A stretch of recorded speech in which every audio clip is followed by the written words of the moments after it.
Surprise, surprise! Just 2 weeks after the Panasonic Lumix S9 announcement, and just 2 years after the Panasonic Lumix GH6 was released, we have another new camera from Panasonic. It is the Panasonic Lumix GH7. It is the latest video flagship from Panasonic for Micro Four Thirds.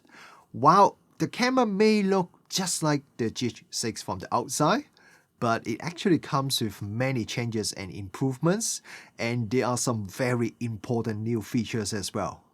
So in this video, we're going to talk about all the new changes. I'm going to share with you all my test results and my thoughts. This is going to be a long video, so let's get started.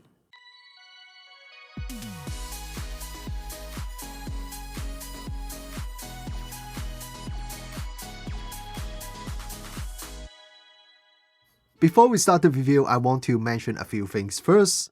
This review is based on a pre-production Lumix GH7 that I received from Panasonic.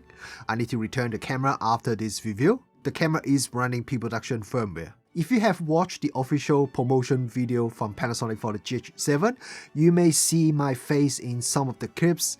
That is because the video production company for that video is operated by my friends Piotr and Julia, so we shot part of that video together when we were in Japan after the Lumix Summit. I've not received any money for that, just purely helping them out as friends, but that did give me the chance to use the camera quite a bit more and earlier than otherwise. Apart from the GH7 badge, the GH7 looks identical to the GH6. The camera body is exactly the same. I like GH6 body design, so I'm pretty happy that they reused the body for the GH7 because that means people can just reuse the camera cage or rig or any other accessories for the GH6 on the GH7. That also means there will be a lot more accessories that is already available by the time GH7 is released. If you are not familiar with the GH6 at all, I suggest you to check out my GH6 review as I did a pretty detailed walkthrough of the body. But here is a quick recap. The GH6 and now the GH7 body is a weatherproof body, is dust, splash and freeze resistant.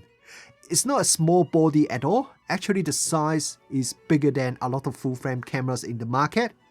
It's a bit funny because I was testing the Lumix S9 and the GH7 side by side when I was in Japan last month, and the Micro Four Thirds GH7 is quite a bit bigger, heavier and chunkier than the full-frame S9. Well, at least the body it is. The strength of the Micro Four Thirds system is that the lenses are usually much smaller than the full-frame lenses. Anyway, while the camera is definitely a bit heavy, the grip is very supportive, so carrying the camera for a long time is not too bad. So this is the complete opposite to the Lumix S9. The camera has a 3.68 million dots OLED EVF, which is the same resolution as the GH6 and even the GH5, but the magnification has increased slightly from 0.76 times to 0.8 times. It may not sound like a big difference, but GH7's electronic viewfinder is noticeably bigger and easier to see when compared to GH6. Below the electronic viewfinder, we have the LCD screen that can be tilted and also flip out, which is exactly the same as the GH6. Behind the LCD screen, you can see the active cooling system. I'll talk about heat management overheating a little bit more later on in this review. But because of the active cooling system and also the tilt and flip out screen, the LCD screen does extrude quite a bit compared to most other cameras in the market. It means when you're using the electronic viewfinder, your nose may be touching the LCD screen quite a bit more compared to the other cameras. And I myself, I don't even have a big nose. The camera has all those ports and connectors that you can think of: headphone jack, mic jack, USB-C port, full-size HDMI port, flash sync port. In terms of memory card slot, it's the same as the GH6, which means one high-speed SD card slot and one CF Express card slot.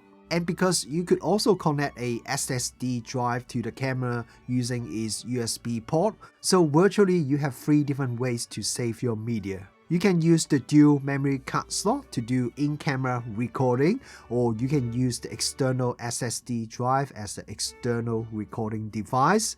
But when you're using the USB SSD drive, you cannot write to the internal memory card slot, with one exception. The GH7 now supports proxy recording, just like the S52 and S52X after the latest firmware update. When you enable proxy recording, a low resolution video can be recorded to the SD card slot.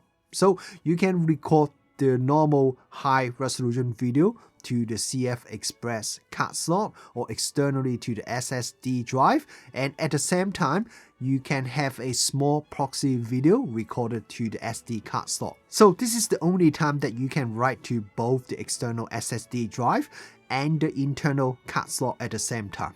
I myself really want to be able to record full resolution video to both the external SSD and internal card slot at the same time.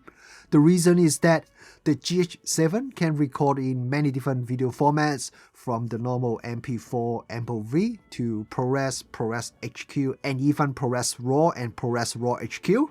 Yes, you can record ProRes RAW or ProRes RAW HQ internally. While a lot of these output options can be recorded just internally to either or both of the memory card slot, as long as you have a fast enough memory card, so you can have some data redundancy. Some of the highest quality formats like the ProRes HQ or the ProRes RAW requires really fast write speed that exceeds the limit of the SD card. So it means you could only write it to the CF Express card or the USB, but unfortunately not both with the GH7. If you are shooting some bigger jobs that require ProRes or ProRes RAW format, you just cannot record the high quality backup at the same time. At least not unless you connect an external HDMI recorder. Because of this reason, I really rather Panasonic put dual CF Express card slots on the GH7 instead of the current single CF Express plus single SD card slot. So all the high bitrate formats like ProRes and ProRes RAW can be recorded to both card slots internally at the same time. Now, I believe I understand why Panasonic chose this single SD and single CF Express card configuration. This is probably to allow people to upgrade easily from a GH5 or GH6 who they already have a bunch of fast SD cards. But if that really is the reason, I feel CF Express cards are getting really common and also a lot more affordable these days. A lot of users will be happy to just get some new fast CF Express card instead, especially if you are recording in ProRes or ProRes RAW format. You need some really big memory cards that you probably don't have anyway. I want to talk about one thing that I have just briefly mentioned, is the RAW video recording.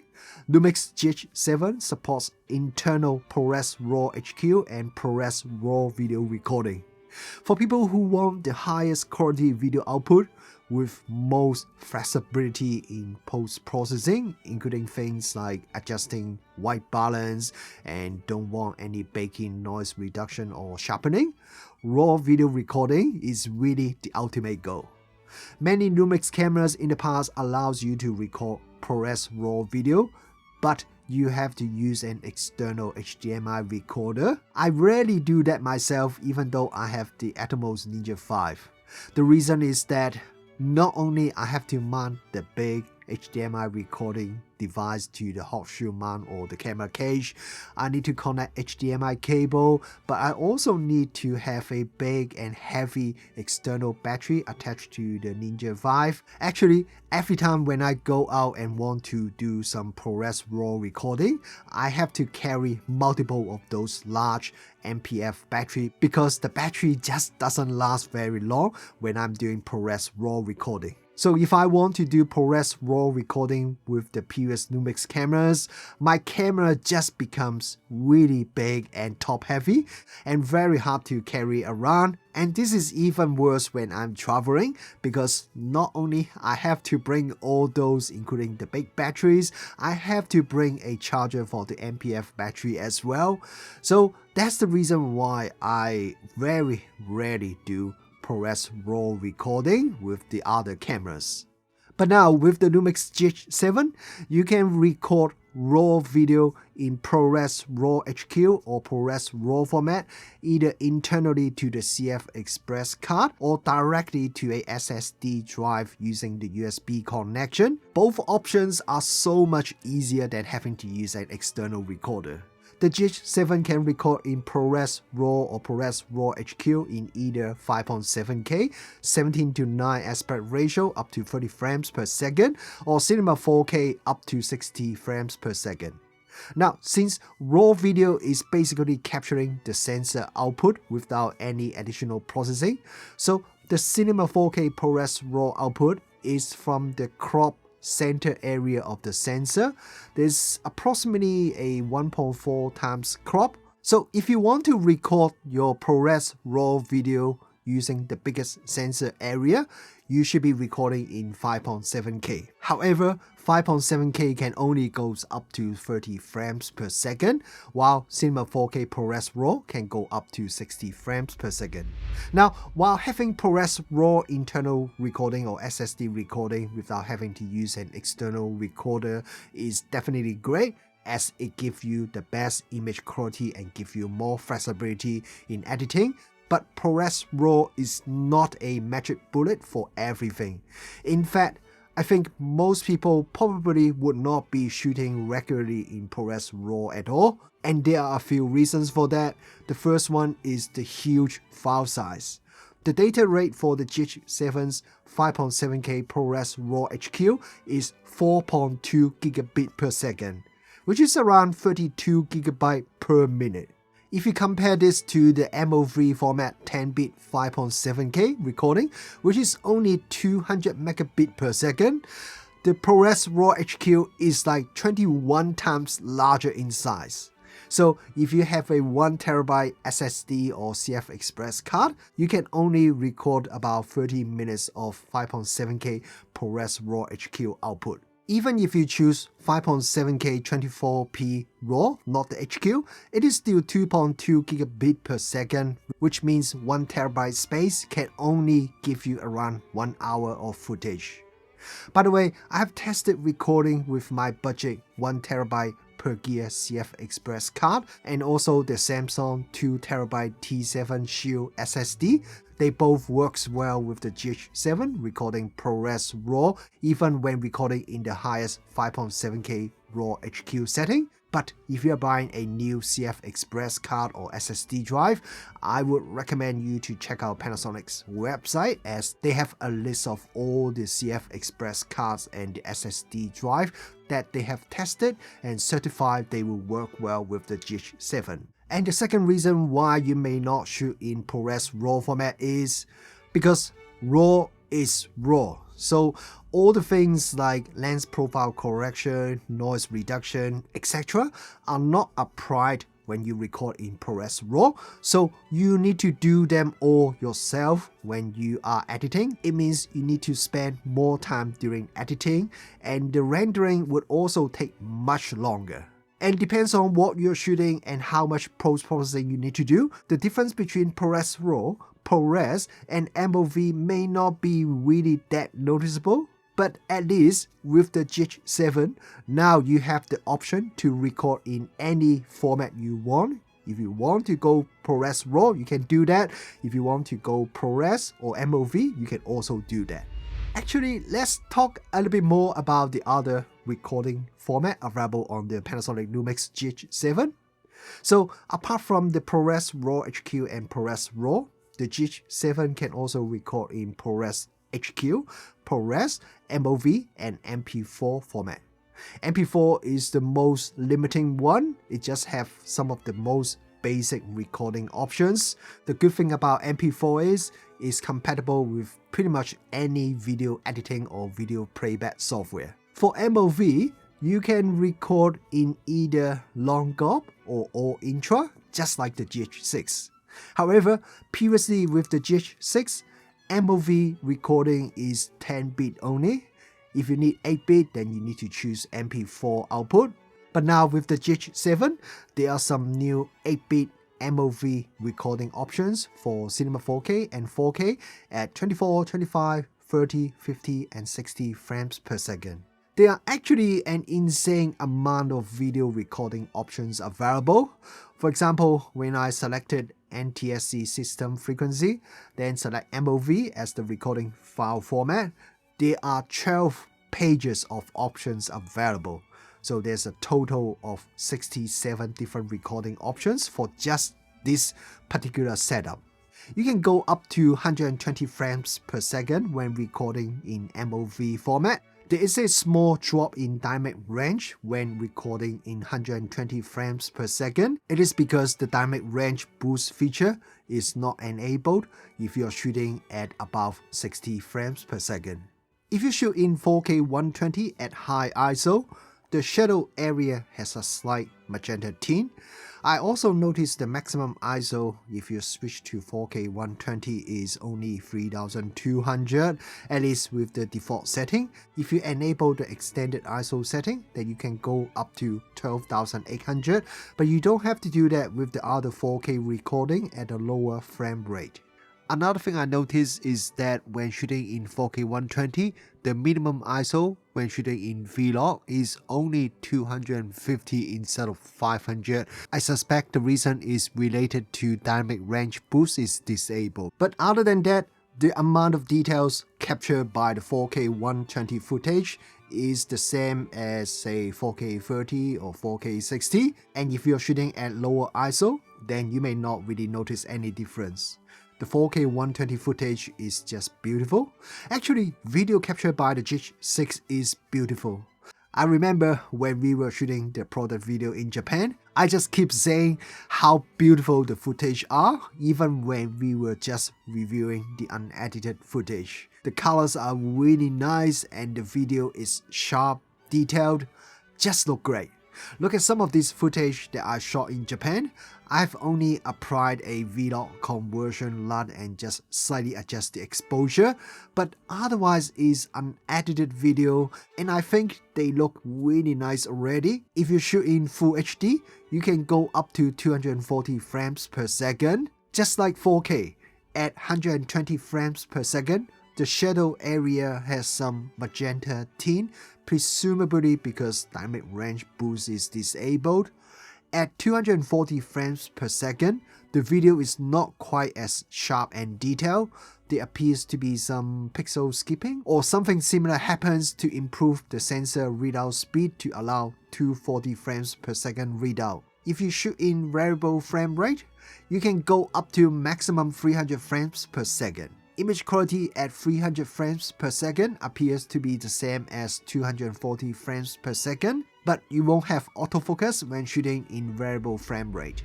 I mentioned proxy recording a little bit earlier on, and I want to talk about that a little bit more. Proxy recording means you can record a lower resolution video to your secondary card slot. People quite often generate proxy files when they are doing video editing to allow the computer to handle it easier. With the GH7, you can have the proxy file already created for you when you are recording. Since the proxy file would have the same file name as the high quality full resolution video that you save on your primary card slot or the external SSD drive, so you can just use the proxy file for editing first and then easily swap back to the high resolution video before you do the final rendering. There are also a few other usage for the proxy video files. One is for the camera's frame.io support. We can directly upload the proxy video and also the RAW or JPEG photo file to the frame.io server directly from the camera as long as the camera has a Wi-Fi connection. This way, if you are working with an editing team, they could start edit your video or photo when you are still shooting. I've talked about the Frame.io support in my Lumix S5 II firmware 3.0 video, so go check out that video if you are interested in the Frame.io support. I think Frame.io is a very cool feature that would really benefit some certain type of professional users. Another usage for the proxy video is that you can configure the camera so that the real-time LUT feature is applied on the proxy video only. This way, you can have a smaller proxy video file that is already color graded using real-time LUT that someone can just upload to social media immediately without having to do any manual color grading first. However, if you like the idea of proxy video, there are a few things that you need to be aware of first.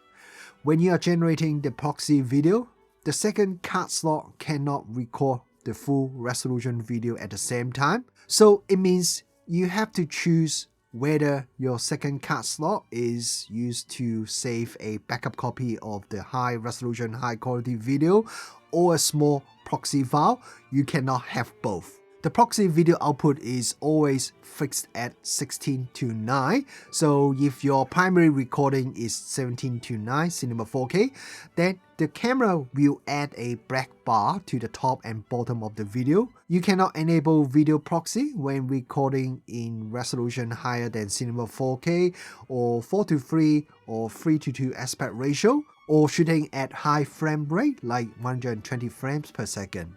You also cannot use this feature when HDMI raw output or streaming is enabled. Let's talk about dynamic range boost a bit more. The Lumix GH6 introduced the brand new 25 megapixel Micro Four Thirds sensor, and it also introduced the dynamic range boost feature. The sensor has two analog circuits that amplify the signal from the sensor separately. One circuit applies a low gain and the other one applies a higher gain. Then the output from the two analog circuits are combined together by doing per pixel composition. The end result is picture with better dynamic range and better noise performance. However, with the GH6, probably because it was the first implementation of this feature, there were quite a few quirks. The first is that you have to manually turn on or turn off this feature yourself from the camera's manual system. And with the GH6, after you turn it on manually, the minimum ISO is 800 with the standard profile or ISO 2000 with vlog picture profile. That is pretty high value, especially when shooting in vlog, which I imagine that's what most people would do. When Panasonic released the G9 II last year, the updated 25 megapixel sensor has a few improvements. The dynamic range boost feature is automatically turned on whenever it is allowed. You don't have to do it manually anymore. The second improvement that comes with the G9 II is that the dynamic range boost feature can now be used from the sensor's base ISO. So that is ISO 100 for the standard picture profile or ISO 500 for vlog. It means we have improved dynamic range at the base ISO already. The GH7 is the same as the G9 II, that you don't need to manually enable or disable the dynamic range boost feature, and the dynamic range boost feature is already available at the base ISO. However, there are still some limitations. The dynamic range boost feature is disabled once you shoot at above 60 frames per second. So like what we just saw before, when you're shooting 4K or Full HD at 120 frames per second or faster, the picture is not as clean compared to 4K shoot at lower frame rate.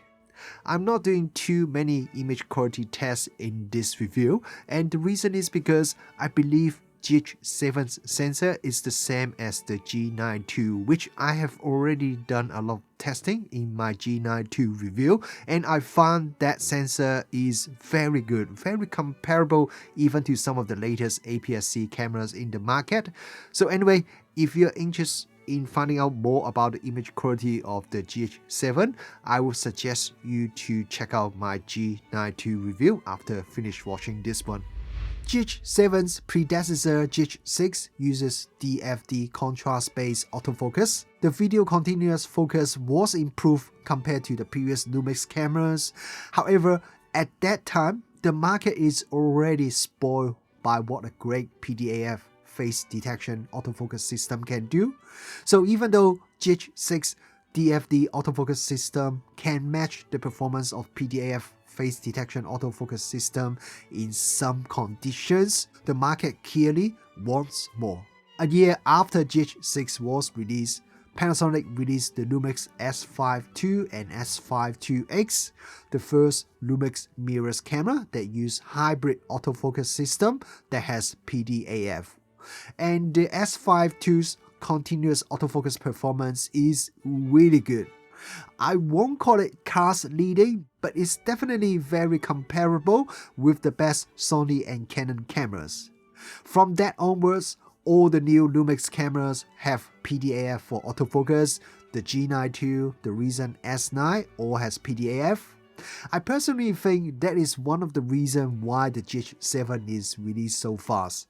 The market has seen Panasonic can do PDAF, and its continuous autofocus performance with PDAF is definitely better and more reliable than what GH6 can do. So everyone is waiting for a GH with PDAF. And yes, of course, the GH7 now also has PDAF autofocus. The autofocus system on the GH7 is quite similar to the G9 II. When shooting video, it is very fast, very responsive and reliable, very similar to the other latest cameras in the market, and it is indeed noticeably faster and better than the GH6. If you look at this side-by-side comparison with the GH6, I think the GH6 does alright, but the GH6 sometimes did take a while to detect and follow the subject, while the GH7 would pretty much always follow me very quickly and smoothly.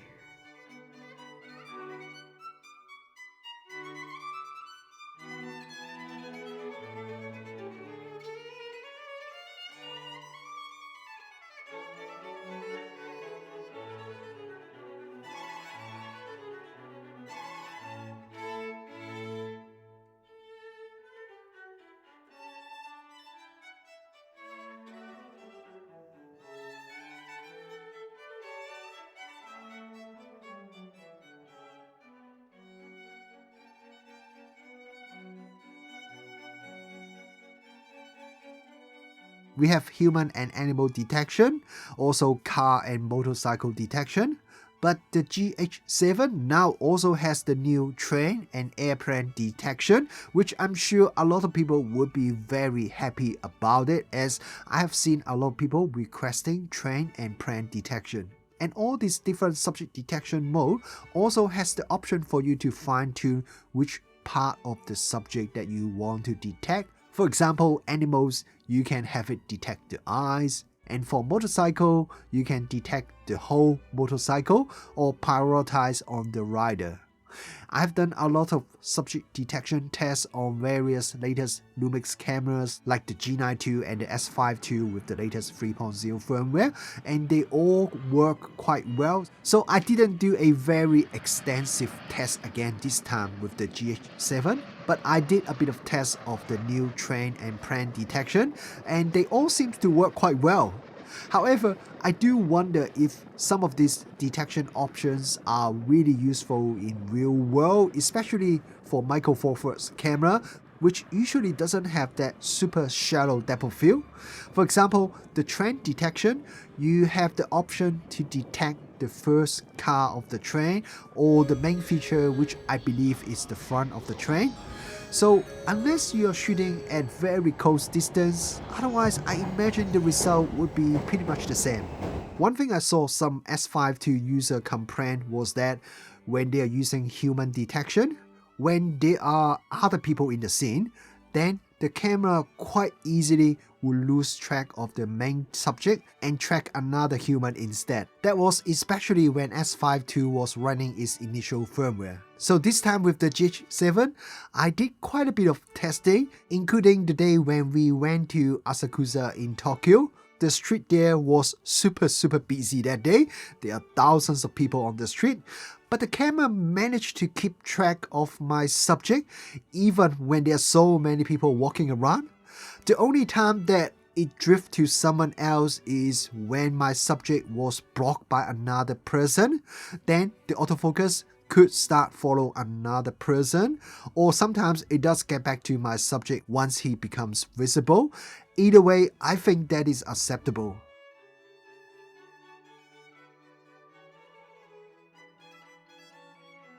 And let's have a look at this video footage. When I test the animal detection, I was shooting with the Leica 35-100 f2.8 lens, and I was shooting at f2.8. The firmware was 0.44, so that was pretty early firmware. Look at how fast the camera was able to detect the ship in the foreground and even the eyes. But more importantly, look at how fast and how smooth it shifts the focus from the background to the ship in the foreground as I pan the camera. The camera focused on the ship even before I finished the panning, so that is really fast. However, there are a few things that you need to be aware of. When shooting video at faster than 60 frames per second, you no longer have subject detection, no matter you're shooting in Full HD or 4K. When you're shooting in 5.7K, once you plug in a HDMI device to the camera, you will also lose all the subject detection. But for some reason, 5.8K is not affected. You can still shoot in 5.8K with HDMI monitor and still have all the subject detection. And when recording in Full HD 240 frames per second, you only have one area and you do not have continuous autofocus, you only have the single shot autofocus. But other than that, I think GH7's autofocus system works really well. The GH7 uses the same BLK22 battery just like the GH6, G9 II or the S5 series cameras. The battery life is reasonably good. When I record in 5.7K ProRes RAW HQ format and save to external SSD drive, I managed to record 68 minutes of video before the battery dies. The number doesn't sound very good, but remember I was recording in 5.7K ProRes RAW HQ video and write to external SSD drive, which all requires more energy. Take that into consideration and I think it is not bad. Another thing we have to consider is previously with the GH6, if I want to do raw video recording with the GH6, I need to connect the Atomos or Blackmagic external recorder, which also requires a separate big battery. And depending on how big the battery is, it may still only record around the same amount of time. So with the GH7, it's just much easier as carrying even some extra BLK22 battery is much easier than carrying some of those big MPF batteries. When I record in 4K 30, 10-bit 422 format internally to SD card, I managed to get almost exactly 2 hours of recording time, which is great. The camera can be charged and powered by USB-C power source. Just remember you need a 9V 3A PD power source if you want to power the camera. You need to have the BLK22 battery in the camera even if you use USB PD to power the camera. Now, a problem with the USB power solution is that since the GH7 only has one USB port, so if you want to use the USB port for external SSD recording, then you cannot use the USB port to power the camera.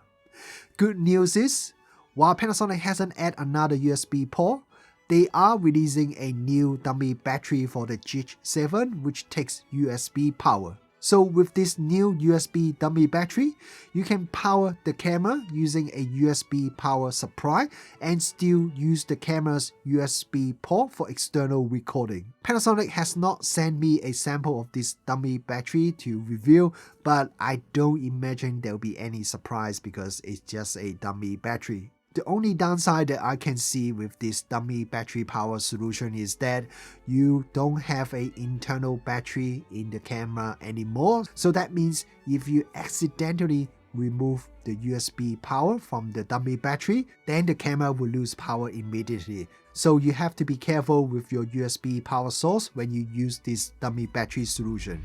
While the Panasonic Lumix GH series cameras are always marketed as a hybrid camera, I think majority of people buying the GH camera is mainly buying it for its video feature. And in this case, I would recommend you to buy the G9 II if you mostly just shoot photos, as the G9 II has pretty much the same photo shooting capability with the same 25 megapixel sensor. The GH7 is also quite a bit more bulky because of the active cooling system, and as I mentioned before, I found it's a bit harder to use the EVF because of the extruded LCD screen on the camera. Having said that, the GH is still a very capable photo camera. It has all the photo features from the G9 II.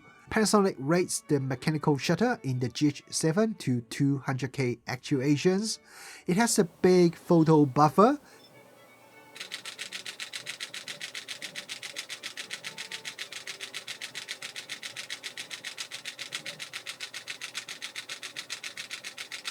With the electronic shutter, it can do burst shooting up to 75 frames per second in RAW or JPEG or both. It can do pre-burst shooting, it can do high-resolution mode shooting, including the handheld high-resolution mode that gives you 100 megapixel photo. There are also some other small improvements.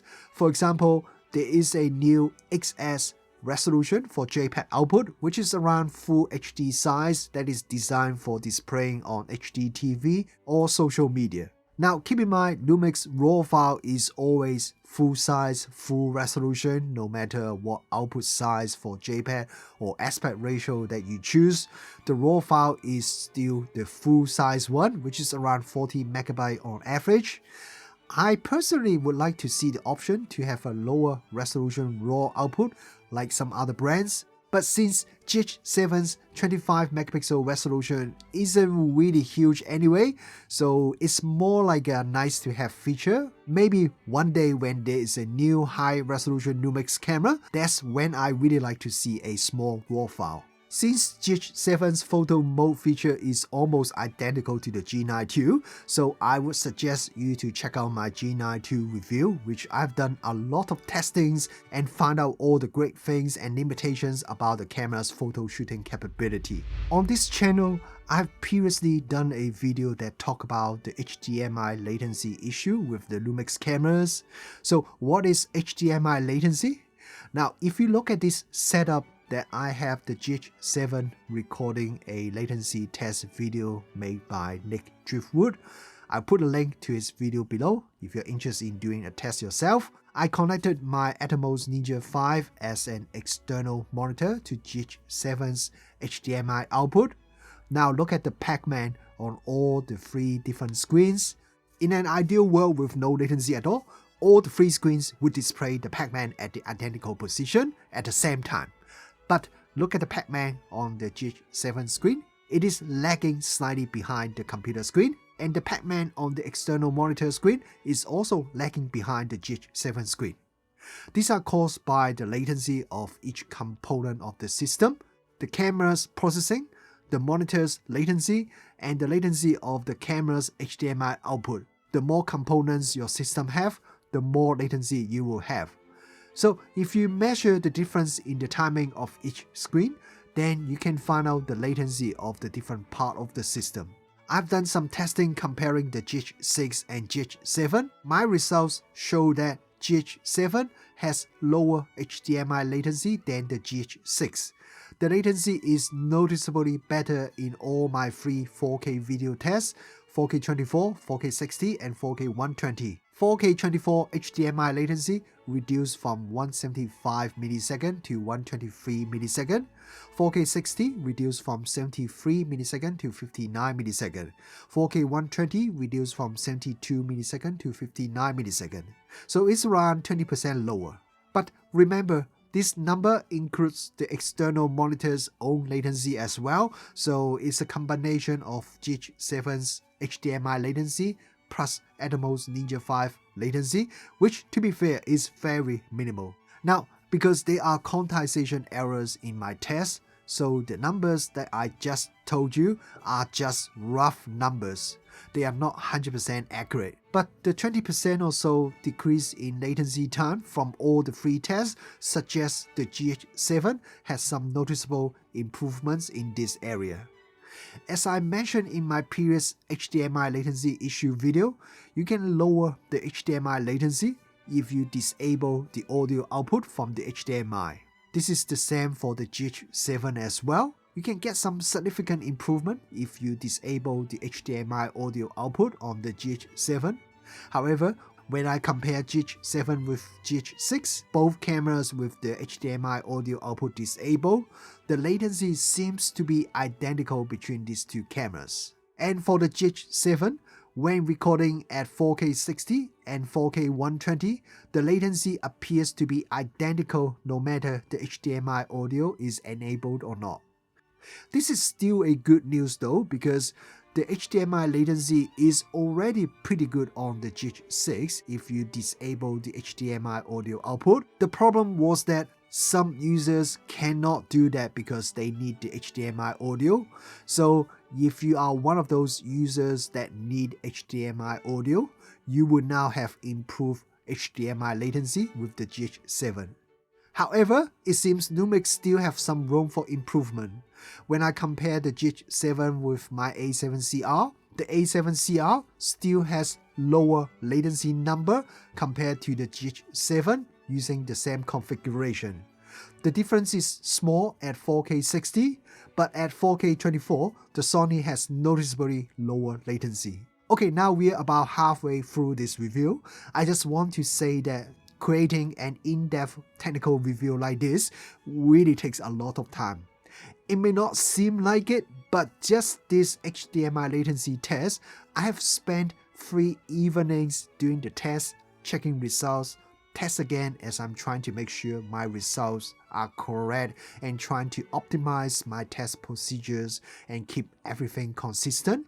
And this is just one of the dozens of things I tested for this single review. So the only thing that I want to ask you is to click the like button, and it would be awesome if you can also drop a quick comment. Doing any of this would be a great support to me, to this video and my channel as well. Thank you very much. Most of my camera reviews are usually heavily focused on the image qualities and some of the features. I rarely talk about audio very much, even though audio is very important when you are creating video. A few weeks ago, I created a post asking you guys what is your opinion, whether image quality or audio quality is more important for a video. A lot of you guys have responded to that question. 74% of you guys picked audio over image quality, so we can see how important audio quality is. But I rarely talk about audio because most cameras have pretty basic audio setup. Even the GH6 that has 4 audio channel output, but that's pretty much it. Yes, you can connect the XLR1 audio adapter to get higher bit depth, and sampling bit rate is also higher, but that's pretty much just as good as you can get. Now, this is different this time with the GH7. I'm going to spend the next 10 minutes or so just talk about audio, because there are some really serious audio upgrade that comes with the GH7. And let's start with some smaller changes first. With the recent Lumix cameras like the GH6 or the S5 II, if you record video in MOV format, the output video contains 4 audio tracks. But if you are not using the XLR1 audio adapter, only the first 2 tracks contain audio, the other 2 tracks are completely silent. To be honest, I'm not sure if that is just an oversight or there's a special reason for that. But anyway, now with the Lumix GH7, if you are recording without the audio adapter, the video file would only contain 1 audio track. So that's much easier for us to do the editing, as we don't have to manually delete all those extra tracks. Panasonic released the DMW XLR1 audio adapter with the Lumix GH5, which allows user to use XLR microphone and capture audio at higher sample rate and bit depth. Since then, this audio adapter is what a lot of professional users use to capture high quality audio with their Lumix cameras. This time, Panasonic is releasing a new version of this audio adapter, which is DMW XLR2. This new audio adapter has 2 XLR input and also provides phantom power just like the XLR1. But it now also has a 3.5mm input jack, so people using things like wireless microphone can plug that into the audio adapter as well. There is a cold shoe mount at the top for you to mount small accessories like a wireless microphone receiver. Once you mounted the XLR2 onto the GH7's hot shoe mount, the XLR2 will get its power from the camera, so you don't need to power it separately. And from the XLR2 audio adapter, you can choose to output 2-channel audio either just from input 1 as stereo signal, or input 1 and 2, each one in its own mono channel, or input 3 only as stereo signal. But you can also enable 4-channel audio recording from the camera. And if you do that, on the camera, there are 2 options for the 4-channel recording. First one is XLR, which means it will record all the 3 inputs from the XLR2 adapter, mono from input 1 and 2, stereo from input 3. Or you can choose XLR plus camera, which means 2 audio channel comes from the XLR adapter, just like if you haven't enabled the 4-channel recording feature, plus stereo signal from camera's either internal or external mic. So that gives you really good flexibility on how you want to record your audio.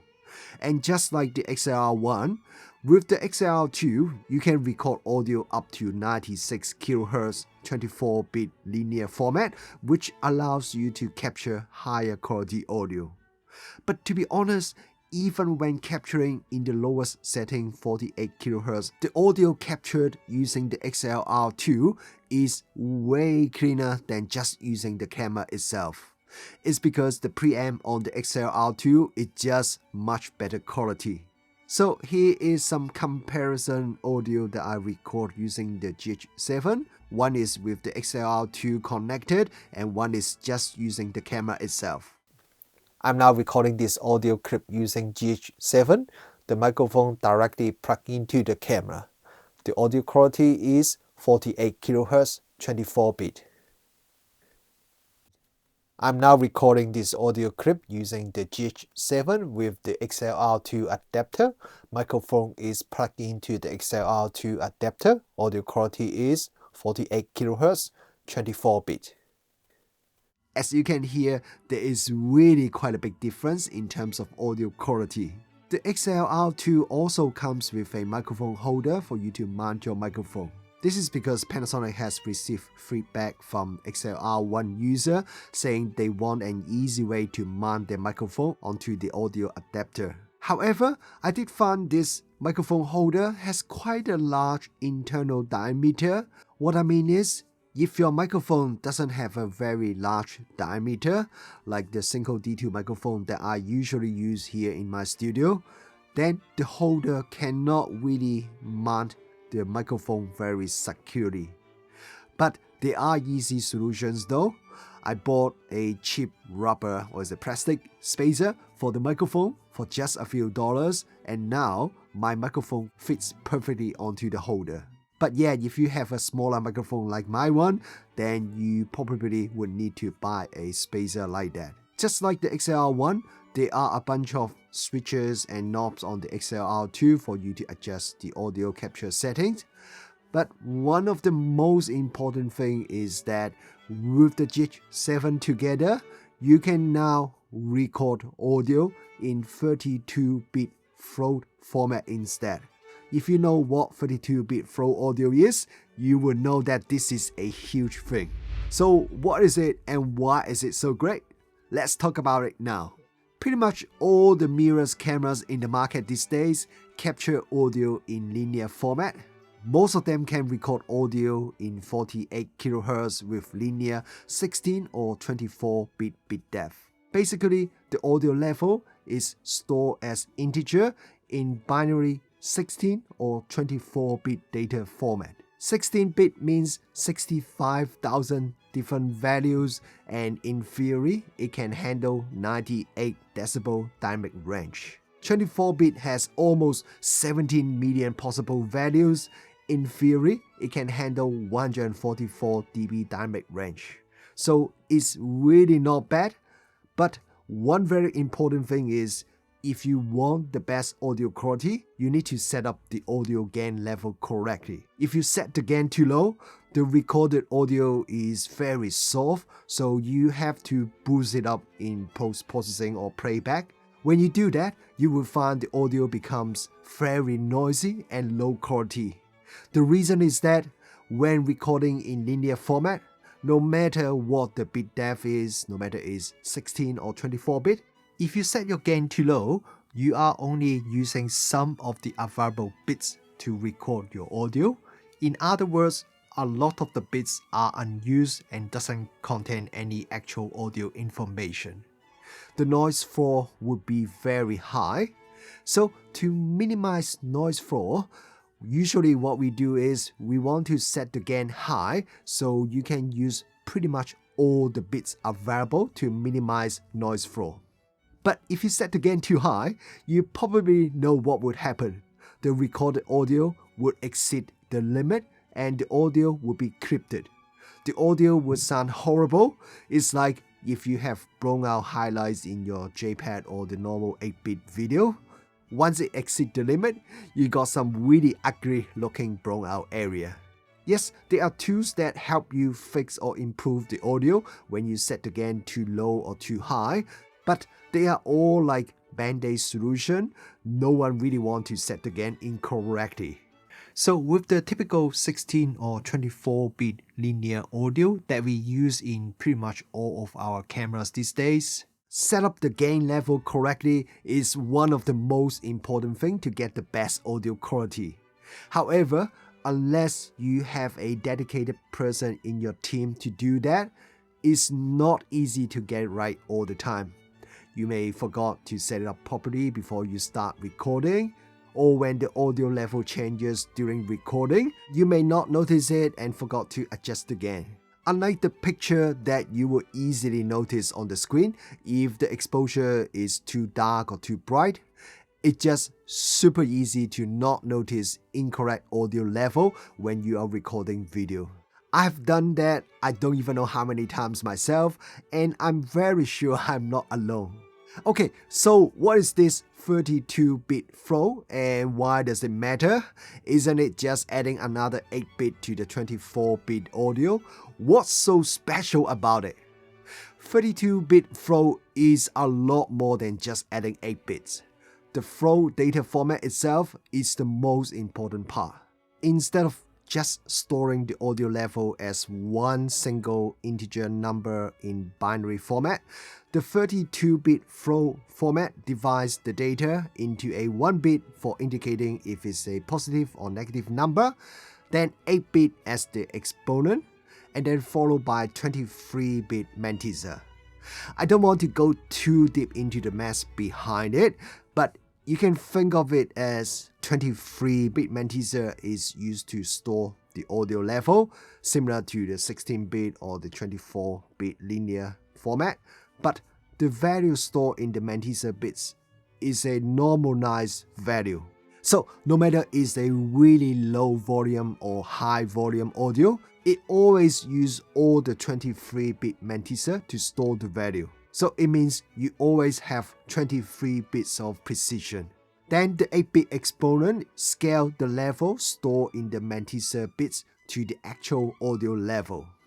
So unlike the 16 or 24-bit linear format, that the gain or the audio level would affect how many bits you actually use to store the audio, with the 32-bit flow, all the 23-bit mantissa is always filled with data, so your noise floor is always very low. The theoretical dynamic range of the 32-bit flow format is 1528 dB.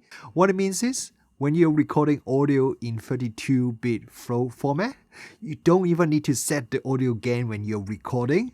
You can never clip the audio because of the huge amount of dynamic range that the format can handle, and if the input audio level is too low, you can just increase it when you are doing the post-processing because it wouldn't affect the audio quality. That really simplifies the workflow and also greatly reduce the chance of recording bad audio because you set the audio gain incorrectly. But wait a minute, if it's so good, why no other camera uses it? What's the downside? Well, there are a few reasons why no other mirrorless cameras in the market can record in 32-bit flow, but I believe the main reason is cost. There's no ADC or analog digital converter that can convert audio from analog into digital format and support such a high dynamic range that 32-bit flow can handle, which is 1528 dB. But I'm also pretty sure no 32-bit flow recorder in the market can handle anywhere close to 1528 dB, as there really is no need to do that. According to internet, the loudest possible audio is around 200 to 300 dB, depending on which website I check. But still, the best ADC we have today can only handle around 130 dB. So to make sure the device can capture wider dynamic range than that, it needs to use 2 or more ADCs, each at a different gain level to cover a wider dynamic range than what a single ADC can do. Then we need extra components to merge the results from different ADCs together. So as you can imagine, all this make the audio capture device just a lot more complicated and expensive. The other reason is that not all the video editing software or player supports 32-bit flow audio format, not yet. Having said that, most of the major video editing software these days do offer some level of 32-bit flow audio support, so this is not really a big reason anymore. One more thing is, the file size will be bigger with 32-bit flow audio. 32-bit flow audio is 33% larger than 24-bit audio. However, if you are recording video in 4K or higher resolution, the difference of the file size once you add the video and audio together is so small that nobody would even notice. I myself have bought a 32-bit flow recorder, the Zoom F6 field recorder, and that is around $750 US. My original plan was to bring that with me to different locations so I can make sure I got good audio without clipping, etc. But carrying an extra field recorder and its battery, etc. is quite a pain. So far, I think I've only used my recorder outside my studio maybe 5 or 6 times in total. So yes, that's why I'm really excited about this 32-bit flow audio recording feature. For myself, this is definitely way more important than ProRes RAW. While I still need the XLR2 adapter, at least it's plugged into the hot shoe mount and is powered by the GH7 itself, so I don't need to carry extra batteries or separate tripod for it. For pretty much any big new feature, there are always a few small things and limitations that we need to be aware of. So with this XLR2 with the GH7, here are a few footnotes, gotchas that I found when I was testing it, which may or may not affect you, but I want to share with you anyway. The first one is, if you enable the 4-channel audio recording with the XLR option, so you are recording audio from all the 3 input sources from the XLR2 adapter, the audio can only be recorded in 48 kHz 32-bit flow or 48 kHz 24-bit format, but not any of the 96 kHz option. I'm guessing there's just some processing limit. Another thing is, if you are recording 4-channel audio with the XLR plus camera option, which means you are recording audio from the XLR2 adapter plus GH7's either built-in mic or the external mic plugged directly into the GH7, then you can only record in 48 kHz 24-bit quality. It does mean if you want to take advantage of the 32-bit flow recording, then you cannot choose that particular 4-channel recording option, XLR plus camera. One more thing I want to mention is, when you enable 4-channel recording, on the camera's live view screen, it only shows you 2 audio channels. The only way to see all the 4 audio channels is from the audio screen itself. I myself would like to see all the 4 audio channels on the live view screen as well. One thing Panasonic has become really good at in the last few years is their IBIS, in-body image stabilizer. This is especially true for their Micro Four Thirds cameras. Ever since GH5, the IBIS has been really good.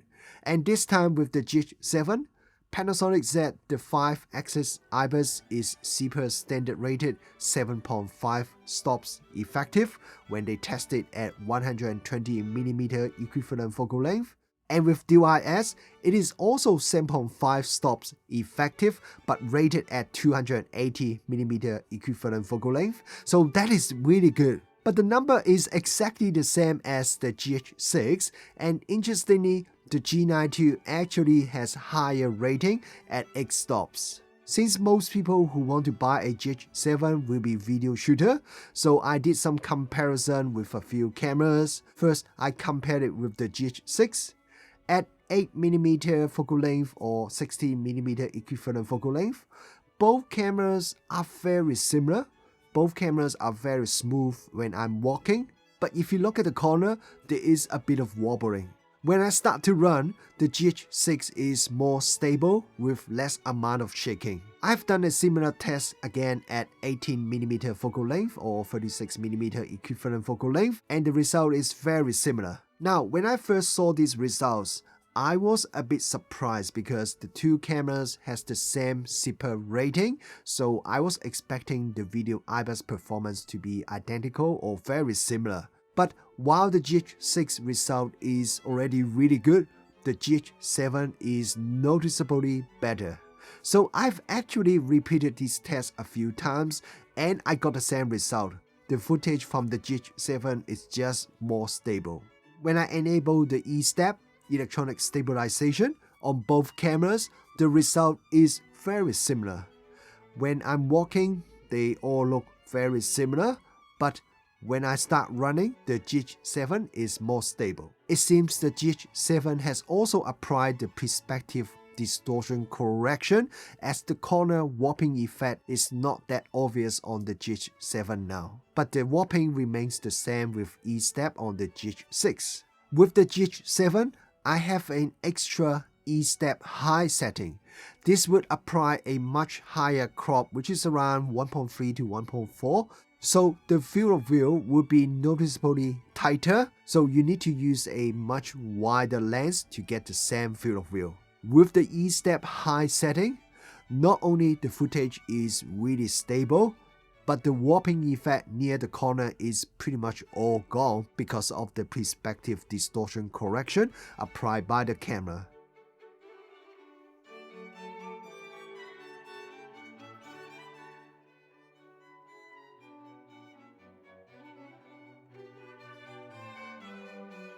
Perspective distortion is what caused the warping effect near the corner.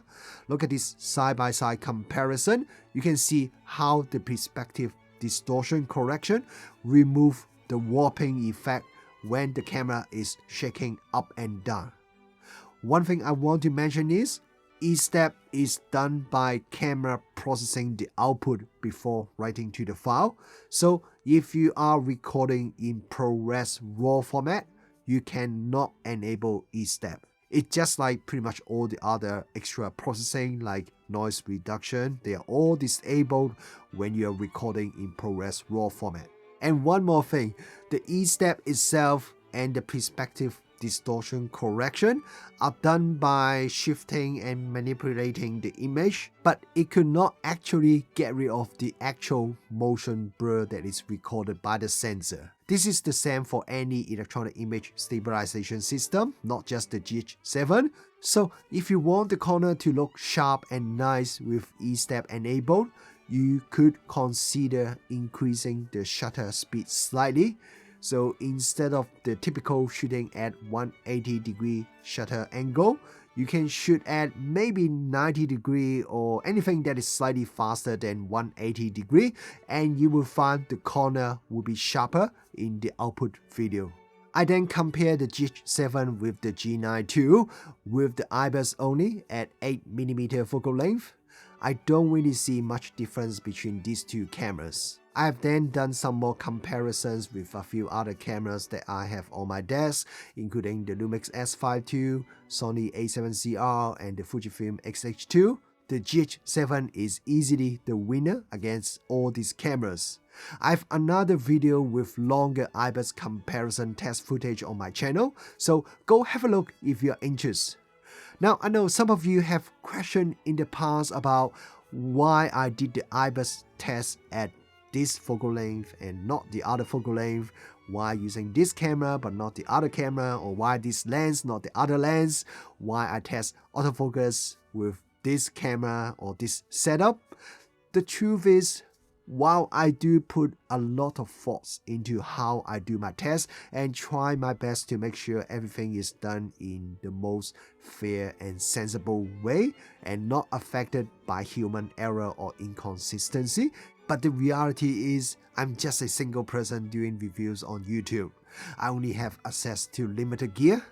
Yes, I have friends in camera shops and different brands that are happy to help me out, but even camera shops, they don't have all the products in stock that I can borrow for testing, and I just can't go to, say, Sony or Nikon or Fujifilm and say, hey, can you lend me your latest camera or whatever lens I need, as I need to do a Lumix comparison review. So most of the time, I just have to use whatever that I have and just pick the most sensible thing to do from whatever that I have access to.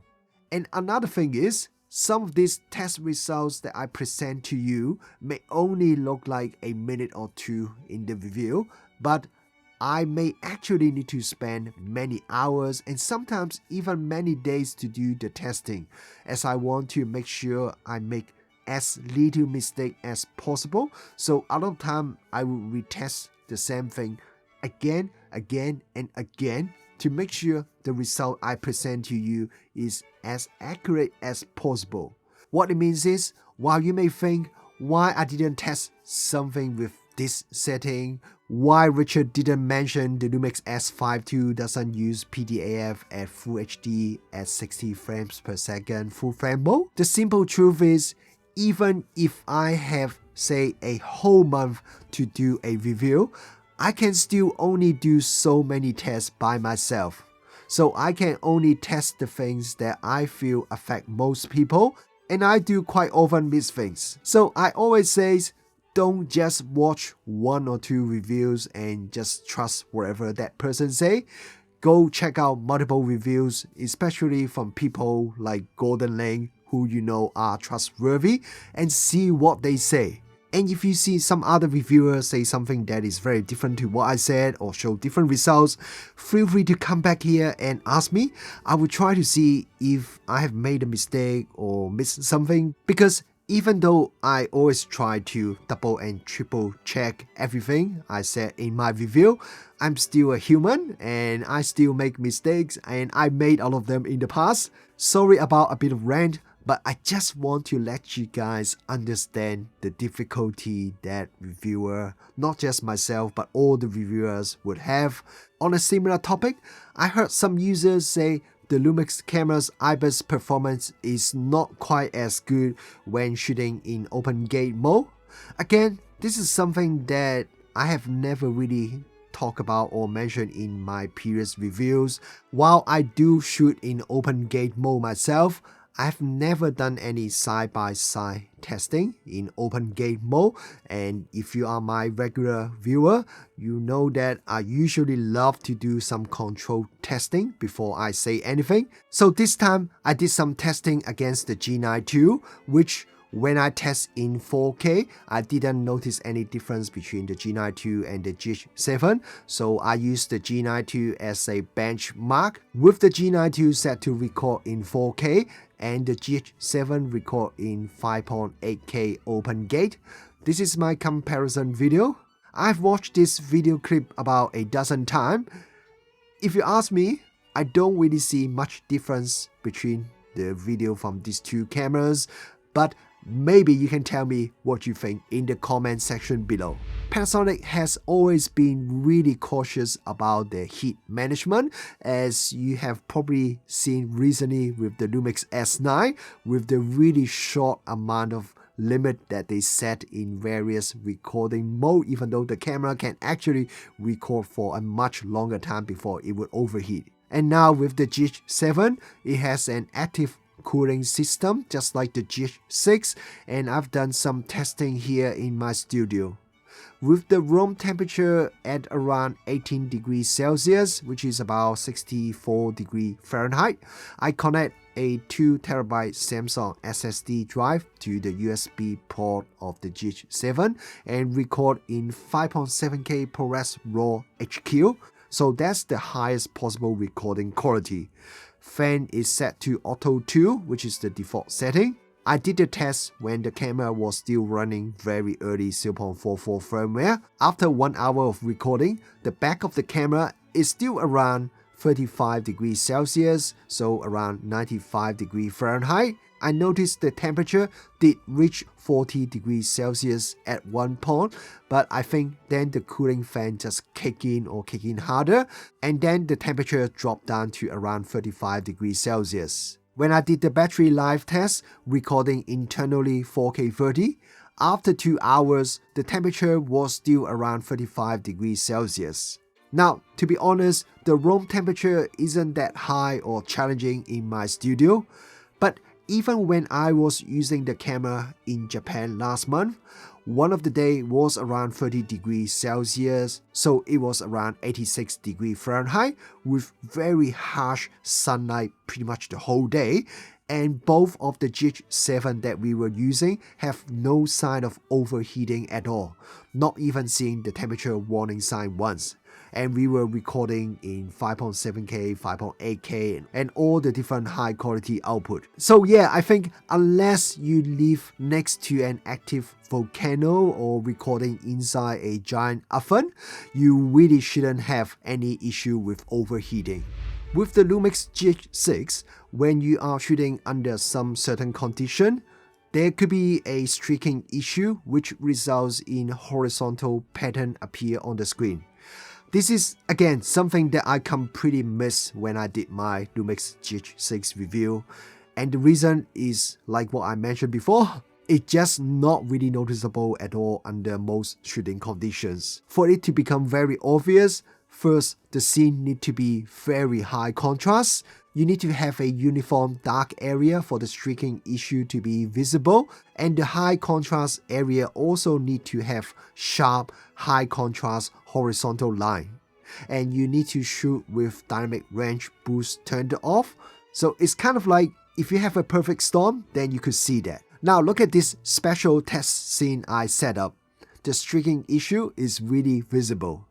But even if I turn the camera angle a bit, then it will become a lot less obvious. So with the GH6, if you enable dynamic range boost feature, then this issue is also much less apparent. When the Lumix G9 II came out, the new sensor has addressed this issue, and I see the same improvement with the GH7 sensor as well.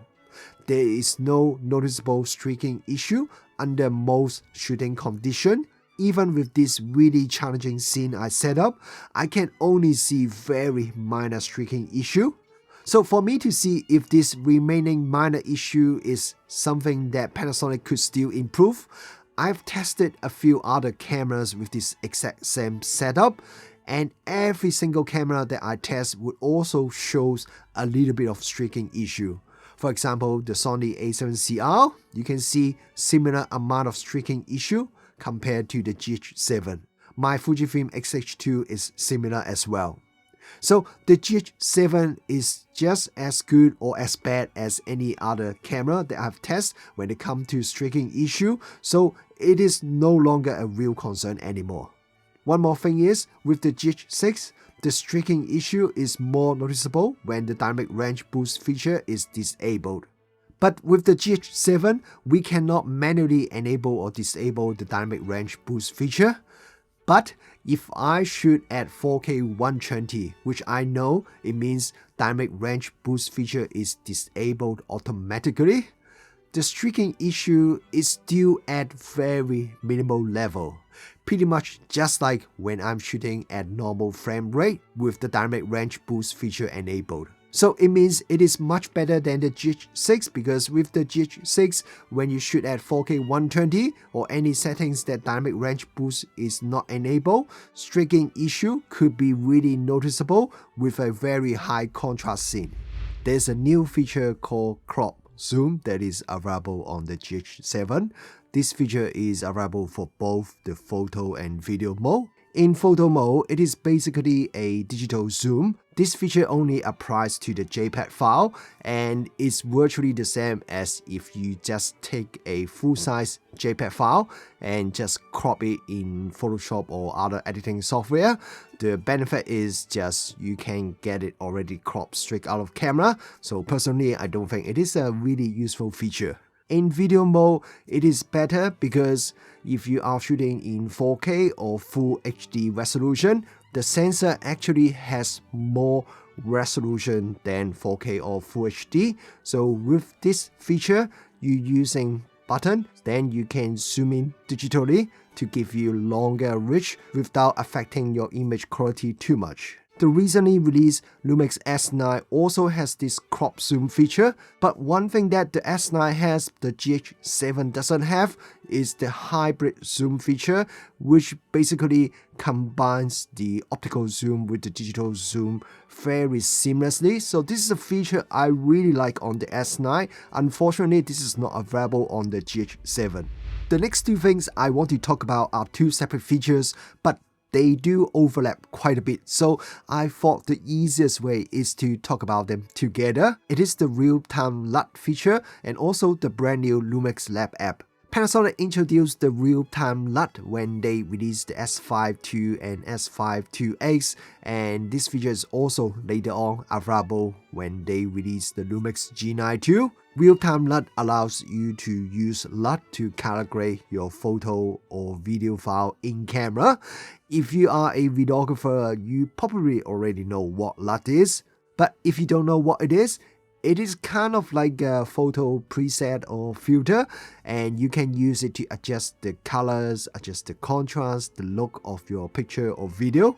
So with the Lumix S9 that was just announced about 2 weeks ago, the real-time LUT and the Lumix Lab app are the two big features of that camera because Panasonic has improved the real-time LUT feature to make it more powerful but also easier to use.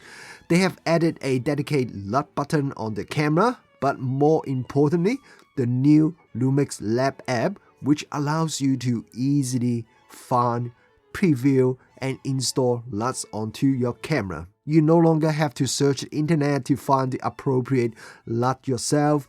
You don't have to manually copy LUT to the SD card and then install it onto the camera. Everything can be done by just a few clicks on the smartphone. With the GH7, we have pretty much all the improvements as well. While we don't have a dedicated LUT button on the camera, you can customize one of your buttons to do the same thing. Pressing the button that assigned to the real-time LUT feature will switch the picture profile to real-time LUT immediately and allow you to pick the LUT that you want to use. You can use Lumix Lab to search your favorite LUT and install it to your camera wirelessly. There are a total of 39 LUTs that you can install onto the camera.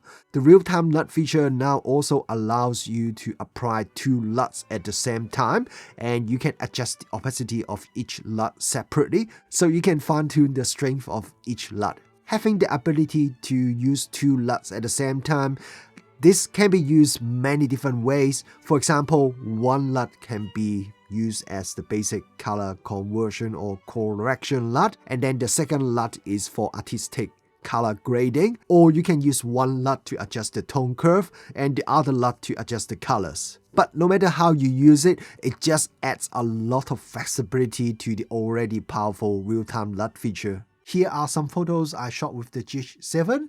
All of them are unedited JPEG straight out of camera using the real-time LUT feature.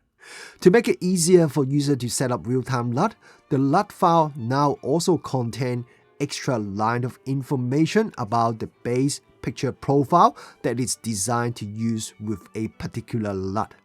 With that information, the camera would automatically adjust the base picture profile when you choose that particular LUT, so you don't have to manually choose it yourself. If you shoot photo, you can also add grain effect as well, and you can use it no matter you shooting black and white or color photos. You can select the strength of the grain effect and whether the grain is color or non-color. Grain effect is not available for video mode. You could also transfer your photos or videos to your smartphones and then edit them using Lumix Lab. If you want to edit photos, only JPEG is supported at the moment. For video, I only managed to edit the MP4 video file using the version of Lumix Lab that I got when I'm working on this review. But anyway, once you selected a photo or video that you want to edit, you can apply a LUT, and you can also do more adjustment on top of your photo or video file. You can even create a LUT file using the adjustments that you applied. But keep in mind, not all adjustments are going to be used if you create a LUT file.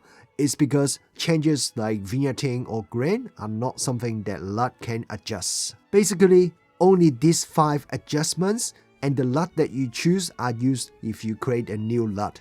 You can then upload your LUT back to your camera, or you can also share your LUT with other people as well. To be honest, Lumix Lab right now is still pretty basic. There are a lot of features that I want that is not available yet, and there are still quite a bit of limitations. But Panasonic said the Lumix Lab will eventually replace Lumix Sync. They are busy working on it, and there are lots of changes that will be coming in the future. Before we wrap up, there are a few small things that I want to mention. Some are positive and some are negative. When you switch on the camera the first time on a particular day, usually the camera takes a bit of time to start up. It's because Panasonic made the camera to go into deep sleep mode to lower the standby power consumption once the camera has become inactive for a certain period of time. This is a response to some users complaining about the first few S-series cameras that the battery will drain quickly even if it's turned off. So the GH6 has this slow wake-up time, and this time it is the same with the GH7. It takes about 3 seconds to power on the camera the first time you use it on that day. But that's only for the first time you power on the camera on a particular day. If you then power off the camera and then later on power on again on the same day, the power on time is usually a lot quicker, around 1 second. Another thing is, when you press the record button to start video recording, even though I'm already using a fast SanDisk Extreme Pro V90 card, it still takes about 1 second for the camera to start recording. Again, it was pretty much the same for the GH6, but I don't see any difference or improvements with the GH7. When I first pick up the camera, I noticed the font on the UI is a little bit different.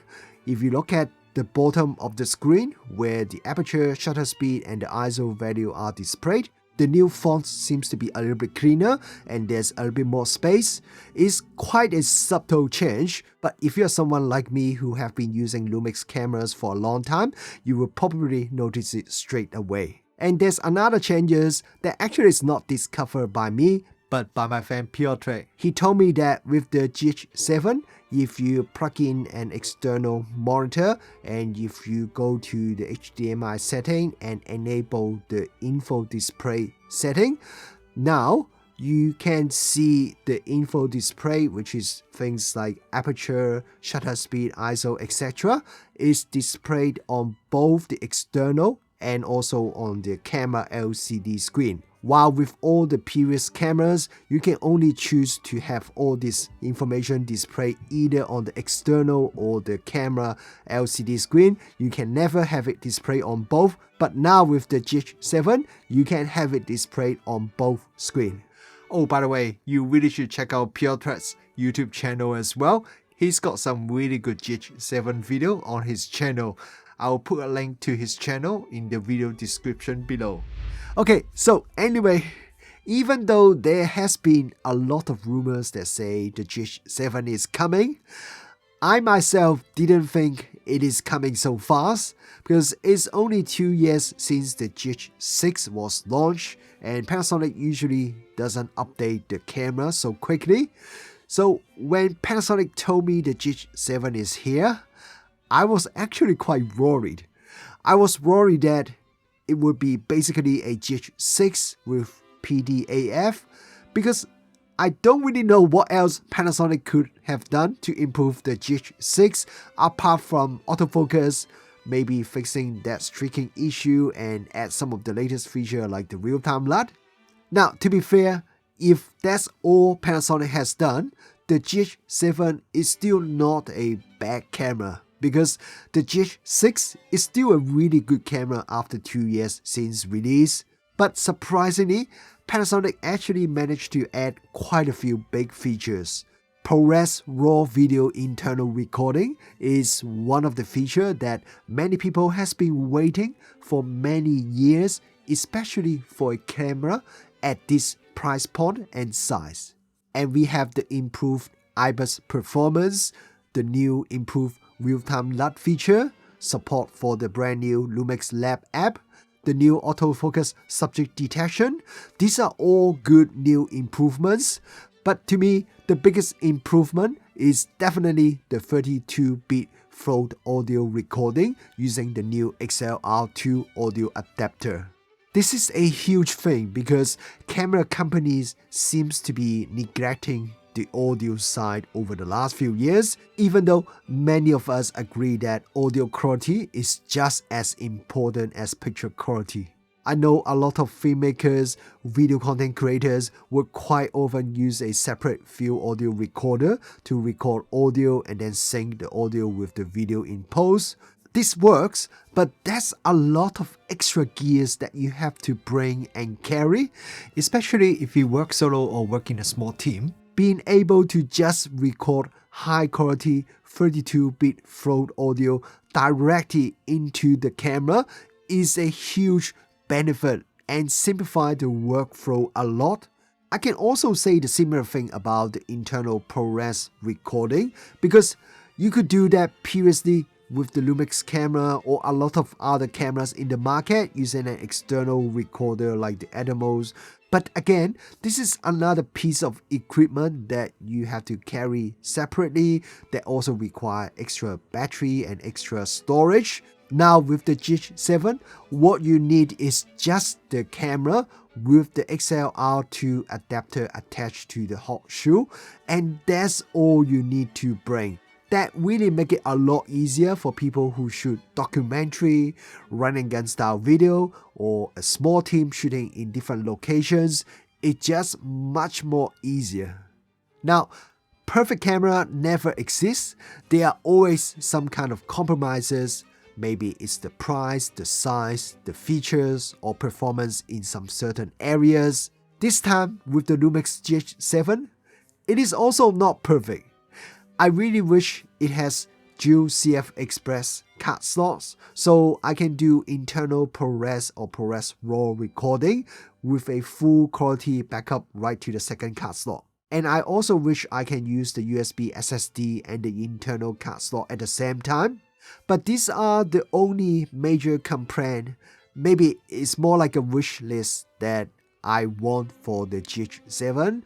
I say it's a wish list because I don't know any other camera at this price point can do those things anyway. For its intended target users, which is mainly filmmakers, I really can't think of any better cameras in the market right now. If you consider what the GH7 can do, it can do full sensor with 4K 120 recording with excellent video quality, really good heat management, excellent autofocus performance, amazing IBIS, 32-bit float audio with the XLR2 adapter, and all the other extra features. Honestly, even if you include the price of the XLR2 audio adapter, there really isn't any better all-round video camera at this price point. People has been saying Micro Four Thirds is dead. So if this is what death is like, I guess it is not too bad. Unless you are someone waiting for a compact photo Micro Four Thirds camera, then maybe we should talk about it on another day.